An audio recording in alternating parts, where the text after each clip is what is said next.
नमस्कार प्रिय दर्शकांनो, Marathi club channel वरती आपले सर्वांचे स्वागत आहे। मित्रांनो, कर्म आणि प्रारब्ध यामध्ये नेमका काय फरक आहे? कर्माची सूत्रे अतिशय गहन असतात। तर मित्रांनो, हे व्हिडिओ खूप ज्ञानवर्धक होणार आहे, तरी शेवटी पर्यंत नक्की ऐका आणि ख्या मनाने कमेंट मध्ये जय श्री कृष्ण जरूर लिहा। दर्शकांनो, आयुष्यात घडणारी प्रत्येक घटना अथवा प्रत्येक जीवाशी या जन्मात घडलेली इथली भेट ही आपले कार्मिक अकाउंट्स क्लिअर करण्यासाठी झालेली असते।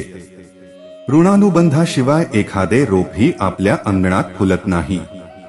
अनंत जन्मात प्रत्येक जीवाशी होत असलेला एनर्जी एक्सचेंज पुन भेटी घडवण्यास कारणीभूत ठरत असतो।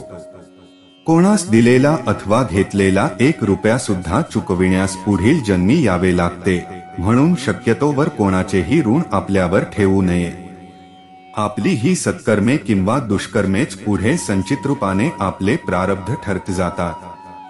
सत्कर्मांची वाढ झाली की आपल्या नित्य जवळच असलेले गुरुतत्व अनुभवास यायला सुरुवात होते। गुरु कधीही करावे लागत नाही, ते जन्मोजन्मी आपल्या सोबतच असतात।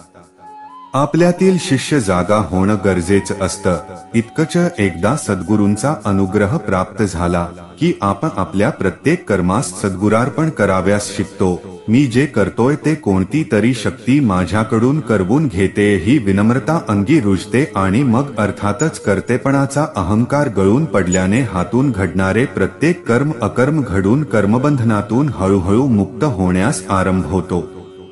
म्हणूनच सद्गुरु कृपेचे महत्व अनन्यसाधारण आहे। तरी प्रारब्ध भोग टळत नाही। गुरुकृपेने सौम्य प्रकारचे प्रारब्ध टळू शकते, पण तीव्र प्रारब्ध कर्म भोगणे अनिवार्य असते।